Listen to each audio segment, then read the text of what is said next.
The Book of James, Yaakov. Chapter 1. Yaakov, a servant of Elohim, and of the Master Yeshua Messiah, to the 12 tribes who are in the dispersion, greetings.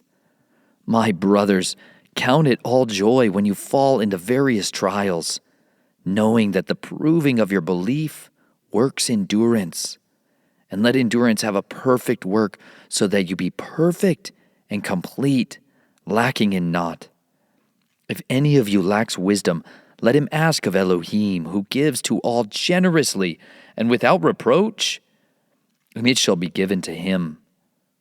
But he should ask in belief, not doubting, for he who doubts is like a wave of the sea driven and tossed by the wind.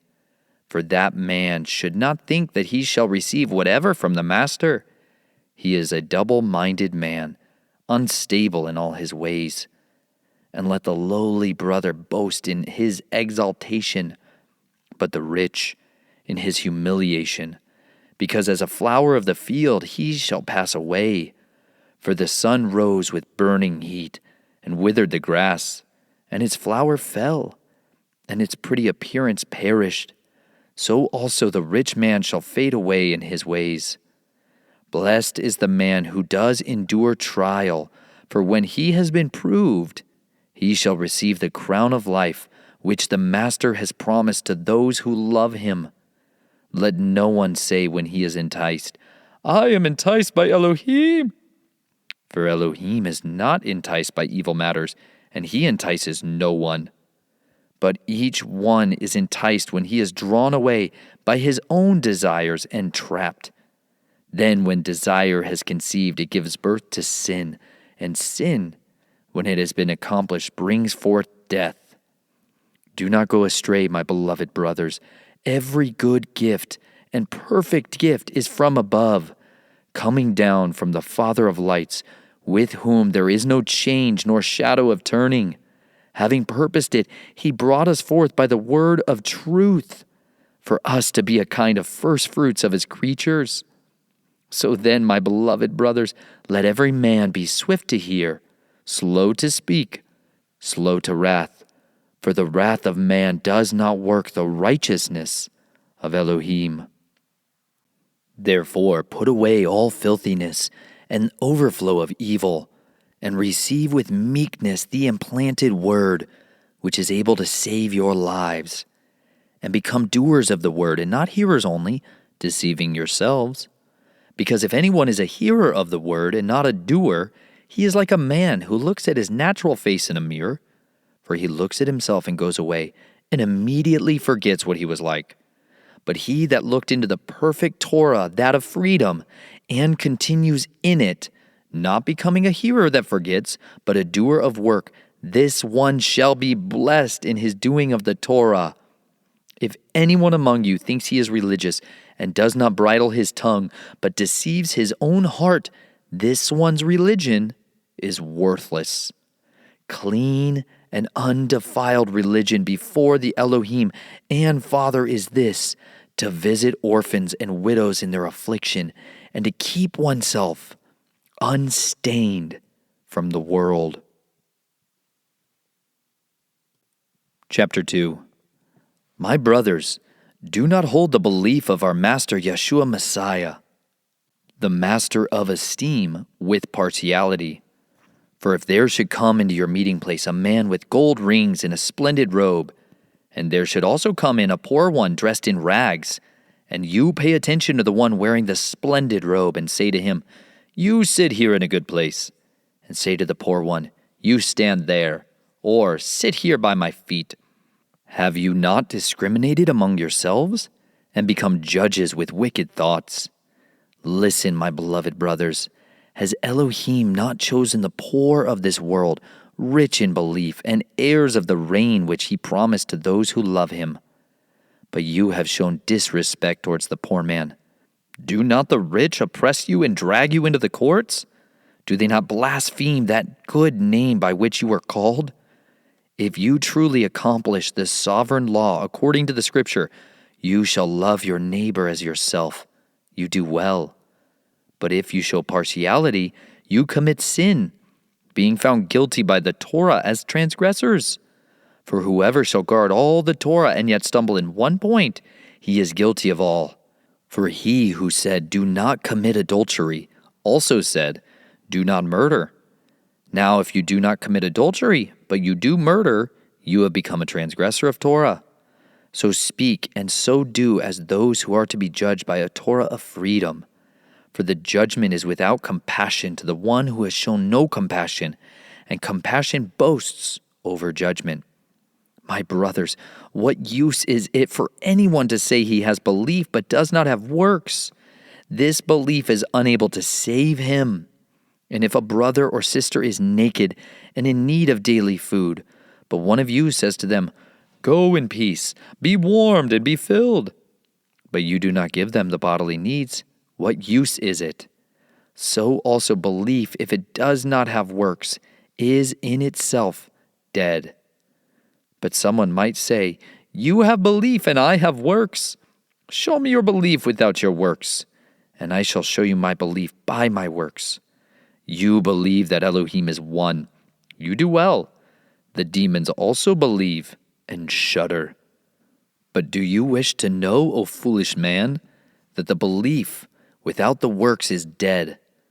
Was not Avraham our father declared right by works when he offered Yitzhak his son on the slaughter place? Do you see that the belief was working with his works, and by the works the belief was perfected? And the scripture was filled, which says, Abraham believed Elohim, and it was reckoned to him for righteousness. And he called him, he who loves Elohim. You see then that a man is declared right by works, and not by belief alone. In the same way was not Rahab, the whore, also declared right by works when she received the messengers, and sent them out another way?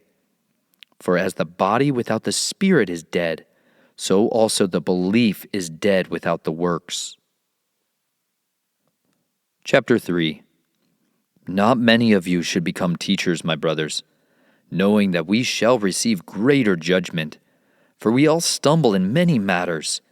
If anyone does not stumble in word, he is a perfect man, able to bridle the entire body. Look, we put bits in the mouths of horses for them to obey us, and we turn their body.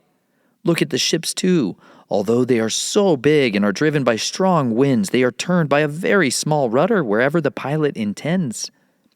So too the tongue is a little member, yet boasts greatly. See how a little fire kindles a great forest, and the tongue is a fire, the world of unrighteousness. Among our members the tongue is set, the one defiling the entire body and setting on fire the wheel of life. And it is set on fire by Gehennom. For every kind of beast and bird, of reptile and creature of the sea is tamed, and has been tamed by mankind. But no man is able to tame the tongue. It is unruly, evil, filled with deadly poison. With it we bless our Elohim and Father, and with it we curse men, who have been made in the likeness of Elohim.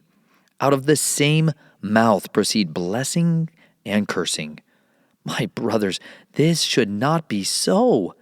Does the fountain send forth the sweet and the bitter from the same opening? My brothers, is a fig tree able to bear olives, or grapevine figs? So neither is a fountain able to make salt and sweet water. Who is wise and understanding among you? Let him show by his good behavior his works in meekness of wisdom. But if you have bitter jealousy and self-seeking in your hearts, do not boast against and lie against the truth. This is not the wisdom coming down from above, but it is earthly, unspiritual, demonic.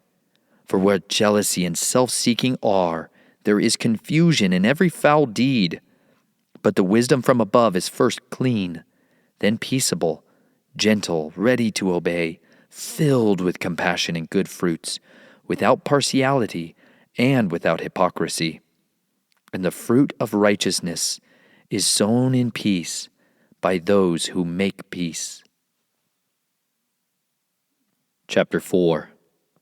Where do fightings and strivings come from among you? Do they not come from your pleasures that battle in your members? You desire and do not have. You murder and are jealous and are unable to obtain. You strive and fight and you do not possess, because you do not ask. You ask and do not receive, because you ask evilly, in order to spend it on your pleasures. Adulterers and adulteresses, do you not know that friendship with the world is enmity with Elohim? Whoever therefore intends to be a friend of the world makes himself an enemy of Elohim. Or do you think that the Scripture speaks to no purpose? Does the Spirit which dwell in us intensely crave unto envy? But he gives greater favor. Because of this, he says, Elohim resists the proud, but gives favor to the humble. So then, subject yourselves to Elohim, resist the devil, and he shall flee from you. Draw near to Elohim, and he shall draw near to you. Cleanse hands, sinners, and cleanse the hearts, you double-minded. Lament and mourn and weep. Let your laughter be turned to mourning and your joy to dejection. Humble yourselves in the sight of the Master, and he shall lift you up. Brother, do not speak against one another. He that speaks against a brother and judges his brother speaks against Torah. You are not a doer of Torah, but a judge. There is one lawgiver and judge who is able to save and to destroy. Who are you to judge another? Come now, you who say today or tomorrow, let us go to such and such a city, spend a year there and trade and make a profit, when you do not know of tomorrow. For what is your life? For is it a vapor that appears for a little and then disappears? Instead of your saying, if the Master desires, we shall live and do this or that. But now you boast in your proud speeches. All such boasting is wicked.